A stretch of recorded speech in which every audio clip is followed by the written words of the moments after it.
Okay, good evening, everybody. It's Mr. Gladwin here, and obviously, I'm going to take you through our Key Stage 4 offer this evening. You're going to have to bear with me. It's been a while since I've done one of these online, and obviously, I would be much more happy if we were doing it in person because I was really looking forward to seeing everybody, and I know the staff certainly were.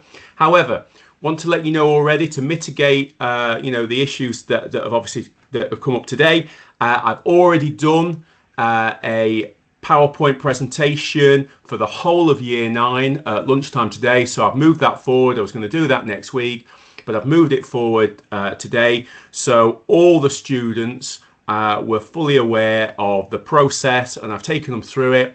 And what I will look to do next week is we're going to have a couple of lunch times and we're going to, where they should normally be having reading, I'm going to look to set up some market stalls where they can actually go and talk to the members of staff from the different option subjects, so they can actually talk to those staff and try and replicate to some extent what it would be tonight. I'm also going to set up a web address for any parents and families that want to ask any questions around any of the options that their children could be choosing and want to ask any questions, and basically we'll obviously be able to answer all those questions. So I want to try and put in place as much as I possibly can to ensure that students make the absolute right choice, because tonight really is a celebration of the end of Key Stage 3 and moving into that really important section of the education, which is actually where children are choosing their GCSEs and BTECs, which they're going to be studying over the next 3 semesters. I mean, it's quite interesting at the moment. If we think about it, this time next week, Year 11s will have undertaken their first, some of them will have undertaken their first exam in the main hall. So really the exam season really kicks off on the 1st of May. There have been some already. So in many respects, it's really just 2 years today, or in a week's time, that actually our students have got before their GCSE and BTEC exams really kick in. And those will be finished this year by the 18th of June, and it'll all be done and dusted. So, it really is important that we make those right choices. So we have got a really ambitious curriculum, and as you can see, for me, it's about creating a curriculum which actually matches what the best schools in the country are doing. All right, because it's not about the children that are sitting next to your child. It's not about the schools down the road. It's actually about children across the country. They're all vying for the university places, college places, the apprenticeships, and we want to make sure that actually your child's on a level playing field, that they do have a broad and balanced curriculum which they can ensure that they make a great success. But we know, don't we, and we can see it in the news, that actually the world is not an easy place. It's certainly not predictable, but we need to ensure that our students, your children, have absolutely the best set of tools going forward to ensure that actually that they do have a successful career, that they do have the ability to choose what they want to do going forward and be confident around having those tools, those skills to be able to, go out into the world of work and be able to, be really successful. We wouldn't want anything less than that. And actually this year, what I will say is that there are 16 different subjects which students can choose. And I will go through shortly through the different sort of like criteria, but we do have a really broad curriculum. Now, one of the first things I really do want to talk about is the fact that quite often we talk about Key Stage 4 and it's years 10 and 11. But actually, as I was alluding to, a couple of minutes ago, really, it's only a year and a half. It's 3 semesters. Because by that point, you really are into revision and then into your exams. So actually, what I want and what I was saying to the students at lunchtime today is that you need to see the start of year 10, and you need to see it as it starts now. My GCSEs, my BTECs, they start now. I've got 3 semesters and I need to hit the ground running. I can't wait until year 11 before I really get started. So we've really tried to structure the actual Key Stage 4 offer over those 3 semesters to really sort of like, drive forward that challenge to ensure that students are making as much progress as possible as early as possible. And I said to the year 9s, if you talk to the year 11s, they will tell you they don't know where the time's gone. And that actually, they know that the earlier that they get settled in, the earlier they get into the really good routines, the better it will be for them. So, it really is getting, being at home, having those conversations with your children around the fact that actually time is precious, and the more you make of it early, the better it'll be for you. Also, what we want to ensure is that the curriculum gives you an absolute fantastic base for what you want to do next, because GCSEs and BTECs aren't something, they're not a means to an end. They are a key which opens different doors. And the better you do, the more progress you make, the more doors it will open for you.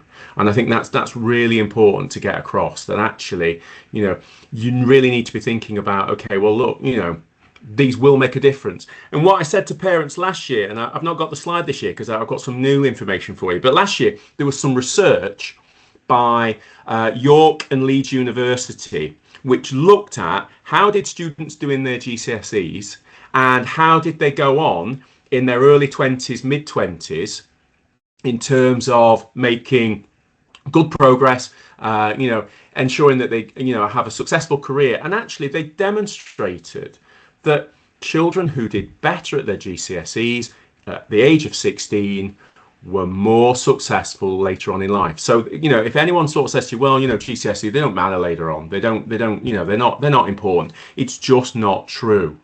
The research really strongly says there is a correlation between doing well in your GCSEs and then really kicking on in your early 20s. I've got a slide later on which I think sort of like might help to sort of like, prove that. And then lastly, I think it's also about the opportunity to really sort of like, apply that knowledge and skills. I was watching a great English year 9 lesson today, and the member of staff was really inspiring, and she was talking to the children about what they were doing, but also she was making really, really solid links to how what they were doing in year 9 would really support what they'd be doing in their GCSE English. And I think that's really important, that actually, the work that's being done in Key Stage 3 really does have a bearing on what children will do and how well they'll do at Key Stage 4. Oh, by the way, I must admit, I forgot to just sort of suggest, I think there's a slight time delay on some of the sentences that I'm making. So if there is a slightly out of sync, I beg your pardon, and it will all sync again if you watch it later on, but we'll have to sort of like see how this goes. So our 3 semester commitment. So what commitment does the school make to your children? And I think we made quite a strong one. So first of all, we've got the Masters of Recall program in place. Now, if you go on the website and you look at half term 1 for year 10, for the different subjects, it will show you what is being studied across that half term. And so actually you can go on there and you can sort of see. So, if you ever sort of like, thinking, well, what are you studying this half term? What are you interested in? What are you looking at in maths or English or science?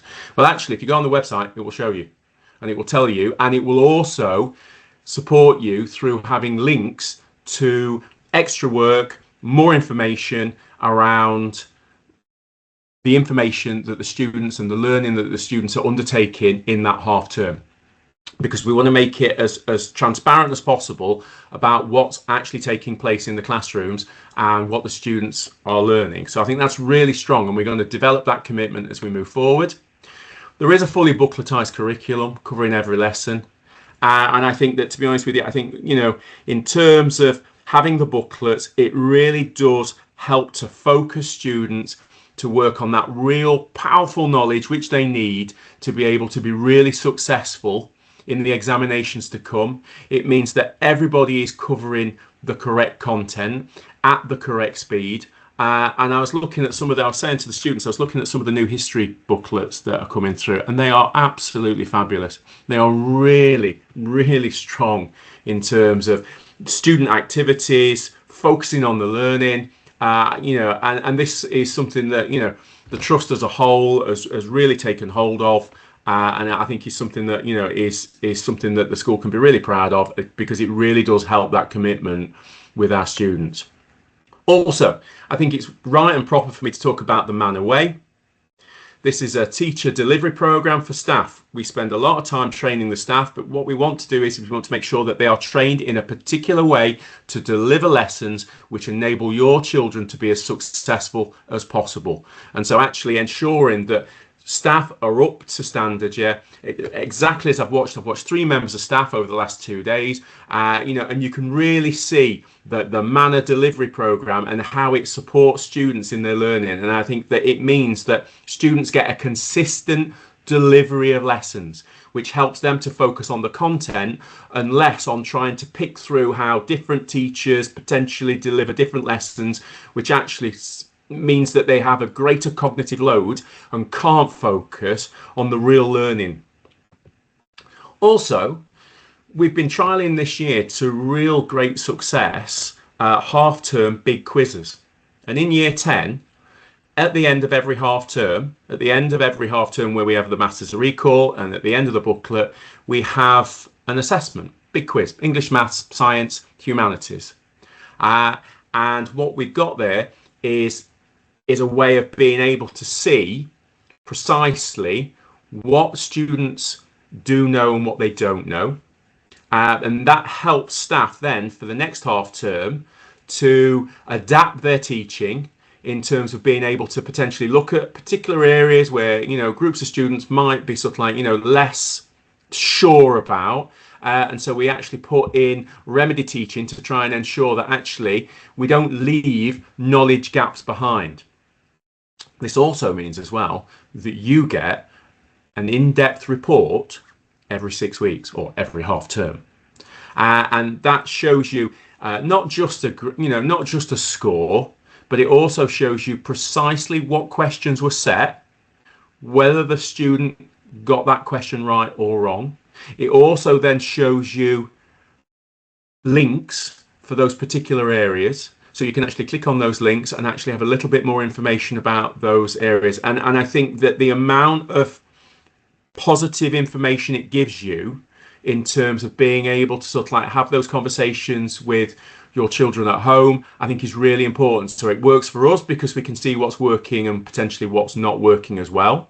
So where we can actually then create that remedy, but it also generates a sense of impetus about the fact that we are checking and that we are acting very quickly on how well students are doing in their classes. So I think that's, it's really important.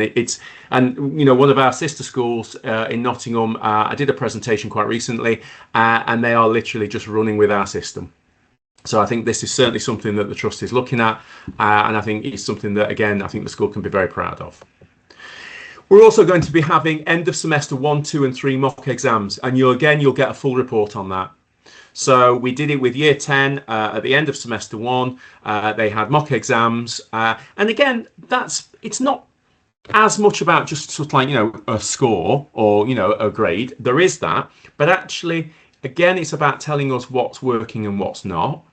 It's also ensuring that you get really strong information about what's happening, but also I think it's about ensuring that students get into a sense of that they are comfortable in an examination situation, because I think the more comfortable students feel, the more practice they have at this, the better they will perform when the actual, the real one starts. So there's a lot of positives behind that, and the year 10s have been really positive about that as a process. Got 2 parents' evenings across year 10 and 11 as normal, and we certainly will be looking to have an in-person one for that, because we think that's really important. Full homework package. We've worked really hard this year to create a much stronger homework package for students. We're using the Educate system, and wherever we've got subjects that can be put on there, it's a one-stop shop. The homeworks are on there, and actually I think things have really improved in that area. There's still work to do, but I think that in terms of what we're offering, the Educate's really strong. And we've certainly got lots of research. Science, who really started with Educate, have got some really strong research which shows that the students who really got involved in the Educate packages around science, you could sort of see that actually they did better in the exams. Because they were working really strongly outside of school, trying to, ensuring that they were remedying the situation in terms of the areas that they didn't know. Because Educate is a learning package, and it does drive students towards areas where actually they need more support. We've got a range of academic tutoring support for all students. So we run things after school, we do things in the holidays. We also have tutoring support in terms of actually meeting with parents across the year. We've done that in year 11 with a selected group this year. It's been really positive. And the meetings that we've had, and we've had 3 sets of meetings across the year, have just been a really positive event and has made a real difference. We have a full emotional wellbeing package in place because we know that, it is stressful. Students can be anxious. But we know this, and we want to ensure that actually we wherever possible, that we actually put packages in place to support that element, because we know that if we support that element, that actually the progress that children will make will be better. We also do plenty of rewards and celebration events across the 3 semesters, and I think that the work that's currently going on a Friday at lunchtime with the Proud Stations is just really heartwarming to see, and students are really getting involved in that sort of issue. And lastly, but not leastly, I meet with the heads of faculty once a week to talk about subject performance reviews. We talk about students, we talk about how subjects are doing, and so we're constantly reviewing what's happening, and then we're able to make more pertinent decisions around where the support is needed and who needs it and how long they need it for. And so I think that, I think you get in a sense that actually there's a real strong commitment to trying to ensure that your children do as well as they can. I think the thing is, one of the things that I do want to talk about though is the issue around attendance and attainment, because it does have such a real impact. And what's been really interesting over the Easter holidays, the government had pushed out a couple of reports, which I wanted to share just a couple of things with you really, because I just thought it'd be quite useful. And the government basically came up with the mathematical formula, all right? And to be honest with you, quite a lot of that's beyond me, but it sort of shows you that they take into consideration a huge range of issues around each child, and then work out, what percentage chance students will get. One that what I particularly like is the month of birth. Now, depending on when the child was born, basically the government can sort of see that actually it does have an impact on outcomes. So if you are born in August, generally you perform slightly worse than children born in September, because they're just a little bit older in terms of the system. And it's, it's quite interesting to sort of see. But what they do is they create it so you can sort of see a percentage chance. But the real interesting thing about this is when you look at the attendance and the impact it has on that percentage. And this is what the government discovered, that basically just missing 10 days of year 11 reduces the likelihood of achieving a grade 5 in English and Maths by 50%. So what that's really saying is that if your child has a 60% chance at the start of year 11 of getting a 5 in English and Maths, if they have more than 10 days off, that drops to 30%. It halves their possibility of getting a grade. Now, I'm not saying that children don't get ill, because of course they do. Everybody does. And that does lead to children potentially having some days off. I mean, that's just common sense. But what I am saying is the one thing that you can do as a family which will have a significant positive impact on their outcomes at the end is to try wherever possible to ensure that your child is in school. It does make such a big difference. And I'll just show you one more thing. It sort of shows you the proportion of children. And so what the government's done there is, they've broken the attendance down into different bands. So you can sort of see at the bottom, the 95% to 100% students, 56% of those children get a grade 5 or above in English and maths. You can see the huge drop off. When you're looking at 85 to 90%, so the upper end of that, it's you sort of like it's 1 day in 10 that you're having off, but actually it drops from 56 to 34. I mean, that's a huge drop. And if you drop below, if you're in the 80 to, if you're in that sort of like, if you drop below the 80% marker, then actually it has a huge impact. Now, obviously these are averages, and there are, different people, within that, and there are different reasons why people have time off. However, what I'm just trying to get across to you is that it really does have a really big effect. And what you can see, certainly with Manor figures, is that where students are here, 95% and above, basically they're hitting target. They will hit target with us. So if you can get them in as much as you absolutely possibly can, all those interventions that I'm talking about, the good teaching that we've got, will have a positive impact on the results at the end. I mean, it's interesting, there was another stat as well, which I thought was quite interesting, which was talking about life choices. And it sort of like, for me, it chimed with the Leeds and York University information, which was around looking at average wages for individuals aged 28. So 12 years after they'd left school. And the children that were between 95 and 100% as an adult at 28 in 2024, their average earnings was about 33,000 a year. If you were on 90%, that dropped to 25,000 a year average. And if you drop below 80%, it was 15,000. It was half the value. And you can see, I think, that that all the metrics point towards good attendance, good results. Okay, so core curriculum.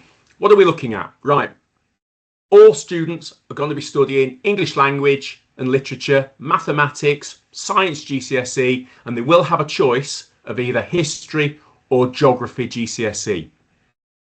Along the side of that, we've got collective reading, which we do in the lunchtime, in the other half. We've got an hour of religious education, which is core. There's no GCSE attached to that, but it's it's part of the national curriculum. PSHE, and we've obviously got PE core. Okay, so all students will be studying those subjects, and the only choice there is whether it's history or geography. Now, for this year, what we don't have is we don't have any separate pathways. What I want to do is make it as absolutely as bold as I can and say, right, option choices for this year is there is one pathway and everybody is on it. And what you've got there is a child has to choose either history or geography in any of the blocks, and then they have a free choice around the other two blocks. So you could choose history in block A, you could do health and social care in block B, and you could do computer science in block C. And within there are 16 different subjects, and you can do PE at GCSE and you can do RE at GCSE. So those are your option choices. Now there will be, and I'll show you in a moment, but there will be an app and it will go live tomorrow morning. So the app will go live, but those are your blocks. So there's no different pathways. Everybody is on that pathway. And when you see the app, what you'll also see is that students will be able to choose a couple of backup choices just in case we can't make the first choice. So that's our option choices. I think that's really super clear for everybody, that it's bold, and it means that that everybody gets the same choices, and I think that's important. So how would you go about choosing your option subjects? Well, basically, for me, choose subjects that you really enjoy, you want to gain a deeper knowledge of, something that you've enjoyed at Key Stage 3 potentially, or something that you're really interested in. Because remember, you are going to be studying it for the best part of for 2 years. And I think that, you do want to, choose something that you think will be interesting. Also, I think as well, think about, potentially subjects that may offer you more practical skills. All right. I think that, if you speak to your family, I think that, there's a lot to be said for sort of like the academic courses, but I also think as well, courses where there is a more practical element, actually quite often in life, you will be doing, and using lots of different practical skills. And I think that, that it's only right and proper that you should give all those qualifications due consideration when you're making your choices. If you have a particular job or career in mind that you wish to pursue, then you might want to just check. And if you're not sure, find the member of staff in the subject that you're particularly thinking of, and they will support you on that. If not, find the head of year or your tutor, and again, we will support you. But obviously, if there is a particular career that you want, so for example, the one I used with the children at lunchtime today, we were talking about, well, okay, well, if you want to be a vet, so actually, if you want to be a vet, chances are, that actually taking the triple science option would be probably a correct decision. However, if you are thinking around doing A-level science, there is no need to take the triple science. The science GCSE double is absolutely a pathway which will take you to those A-levels. So you don't need to sort of like take a particular subject unless there is something that really, really forces you along that line because there is a particular job or career. Now, what I do say each year, and I'm sure that nobody does this, is don't choose a subject based on what your friends might be doing. It doesn't make any sense really, because I think in a few weeks after starting it, you're going to find out that actually you're stuck with this subject and you're probably not going to want to do it. So I don't think that's a particularly good idea.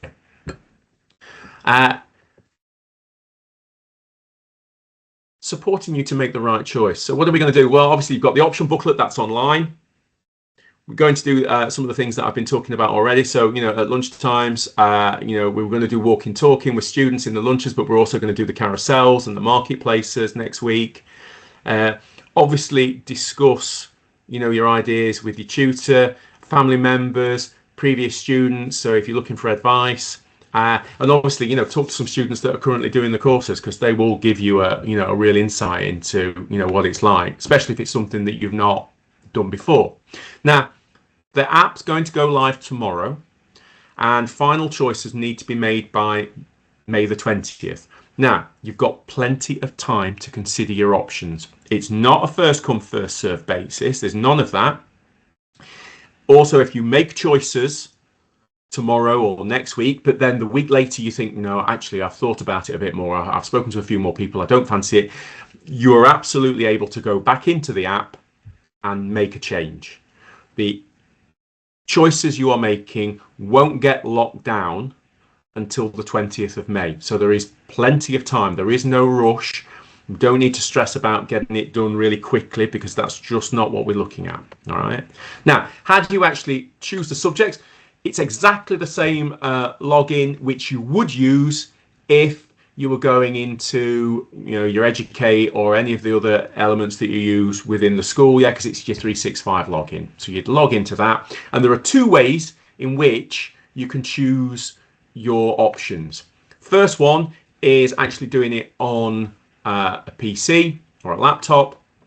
You basically go on, you've got your block choices where you can make your block choices, click on the choices, and also you've got your backup ones, and it will show you on the side which ones you have chosen. And also what will happen on the 20th of May, once it's locked down, is we will ensure that we send every family an email basically stating which subjects you've chosen, because we want to make sure that at that point people have chosen what they think they've chosen. Okay, and at that point, if there is an issue, we can go back and we can change it there and then, and not sort of like get to the point where we've made timetables, we've put things in place or whatever, but actually we've been working on a misassumption. Now, the other way in which you can do it is you can do it on your phone. So you can do it on your mobile device, and it looks like that. Okay, and so you'll have an option form. You've got a drop down for each one. Go onto the drop down, click on it. Block A, you've got history. You can click in there, and so block B, block A, block B, and block C will have all the subjects on there again, and you can choose which one you want. So you can either do it by your mobile or you can do it online. So we're trying to make it absolutely as easy as possible. And as I've said, remember, you can change it up to the point where we're actually sort of like, going to start to build the timetable. So what does that process look like? Okay, so option process key dates. App goes live tomorrow. Okay, so I'll send that out. That'll go live tomorrow. Tutors will help you and ensure that if you're not sure how to get on, you can do. 25th to the 20th of May is your option choices. App remains open. 20th of May closes. Will comms out to everybody to let you know what you've done. June, July, basically we'll do the timetable. Now, if there are any issues around option choices and not being able to have your first choice because we can't staff it in terms of sort of like ensuring that we've got the right staff, or for whatever reason, we will be in contact with you. And when I say you, I mean families and students. We will talk to both parties to ensure that everybody is kept in the loop, and we'll look for the solutions to ensure that there aren't any surprises come the end of July when the timetable should be finalised. So we want to ensure that actually everybody is fully in the process. So what's next? App goes live tomorrow, because obviously I realised you've probably got some questions, and I and the staff really wanted to be able to answer those questions this evening. So you probably have got some questions, but what I will send out tomorrow morning is a link that I'll send it out through school comms, and I'll send you out an email address where if you've got any questions, you can write those down, and obviously I'll leave that open, and obviously, if you need sort of like, someone to talk to, we can arrange that to make sure that we accommodate, because we know how important getting the option process right is, because if you get it right at the start, it sets everybody up correctly, and and it'll give everybody the best chance. Okay, I want to thank everybody who's logged on tonight. I think the last time I looked, I think there was 190 something, which is absolutely amazing in terms of the turnaround which you guys have been able to get on the systems and watch this, and I really, really do appreciate the support and your ability to be able to come on tonight and listen to me. It's never easy talking to basically a laptop screen. I hope I've done the presentation justice for you, and I just want to say, have a safe night, and I look forward to seeing the students tomorrow morning. Thank you very much. Thank you.